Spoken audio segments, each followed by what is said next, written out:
Thank you very much. I am now turning the floor to the distinguished representative of Pakistan. Bismillahirrahmanirrahim. Mr. Vice President, we have today once again listened to blatantly absurd comments by the Indian representative on the situation in Indian-occupied Jammu and Kashmir. They have insulted the intelligence of this House with the usual twisting of the historical facts, obfuscation of their repressive role, and the outright denial of the well-documented violations of human rights in that troubled region. I would urge the Indian representative for at least once to drop their position of obfuscation and denial. In this regard, I would request him to answer honestly and objectively a few simple questions. Can the Indian delegate deny that the situation in Kashmir is an internationally recognized dispute on which there exists a number of UN resolutions? Can the Indian delegate deny that the UN has expressly called for holding of an impartial plebiscite to ascertain the wishes of Kashmiri people? Can the Indian delegation deny that there are over 700,000 Indian military and paramilitary personnel deployed in Indian occupied Kashmir, which amounts to a shocking ratio of around 1 military person to 17 civilians? Can the Indian delegation deny that since 1989, around 98,000 civilians have been killed in IOK and that they are all well-documented reports about mass graves? Can the Indian delegate deny that in the most recent upsurge of violence since 8th July, over 90 persons have lost their lives, 8,000 have been injured? Can the Indian delegate deny that to suppress the Kashmiris, the Indian armed forces have resorted to an indiscriminate use of pellet guns aimed directly at civilian protesters, resulting in 120 persons being blinded and many suffering from the grievous injuries that will blight their lives forever? Can the Indian delegate deny that the entire valley of IOK is under curfew since most of the past 2 months? And finally, I have framed these questions in a simple manner so as to facilitate clear and honest answers from the Indian delegate. I hope we can finally cut through the traditional Indian pattern of obfuscation, denial, and blame shaming. Thank you. Thank you very much. I understand that 2 countries have asked for a second right of reply, and they are India and the DPRK. So I will now give the floor to the distinguished representative of India. You have the floor.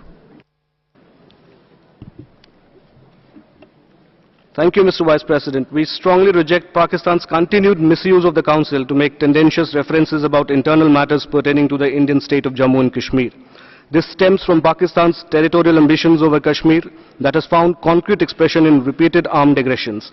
Pakistan continues to be in illegal occupation of a large part of territory in Jammu and Kashmir. The fundamental reason for disturbances in Kashmir is the cross-border terrorism sponsored by Pakistan, which has provided active support since 1989 to separatist groups and terrorist elements, including those operating from the territory under Pakistan's control. Pakistan's dismal track record is well known, and many countries have repeatedly called upon Pakistan to end cross-border infiltration, dismantle the terrorism infrastructure, and stop acting as an epicenter of terrorism. Pakistan has alleged human rights violations in India. Our credentials as a peaceful, democratic, pluralistic society that's deeply committed to the welfare of its people are well established. On the contrary, Pakistan is characterized by authoritarianism, absence of democratic norms, and widespread human rights violations across the country, including Balochistan. The institutions of governance in Pakistan have corroded to such an extent that it has become a hub for the global export of terror. It will be in the fitness of things if instead of ritually raking up alleged human rights violations elsewhere, Pakistan were to focus its energies on improving human rights situation within Pakistan and Pakistan-occupied Kashmir. It must also take action against the perpetrators of terrorist attacks on its neighbors who are roaming freely in Pakistan with impunity, so that terrorism emanating from Pakistan, the gravest risk for peace and stability of the region, could be addressed effectively. Thank you. Thank you very much. I understand that the distinguished representatives of Pakistan and Japan have also requested a second right of reply, so I am now giving the floor to the distinguished representative of Pakistan. You have the floor. Vice President, regrettably we heard with great patience and just the slightest and perhaps unrealistic hope that Indian delegation will accept but the historic reality about the international nature of the Kashmir dispute as well as their continuing terrible record of human rights violations. There is again no indication that they will own up to their incontrovertible fact that the terrible situation flows from the nature of Indian occupation and their unceasing oppression of the Kashmiri people. Accusations of trouble being fomented from outside is at complete variance from the facts on ground.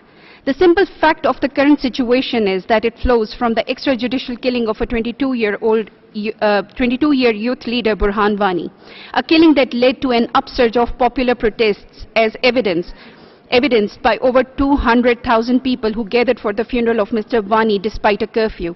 It is further evidenced by the fact that over 2 long months in the Kashmir Valley, it is in a complete state of lockdown and curfew.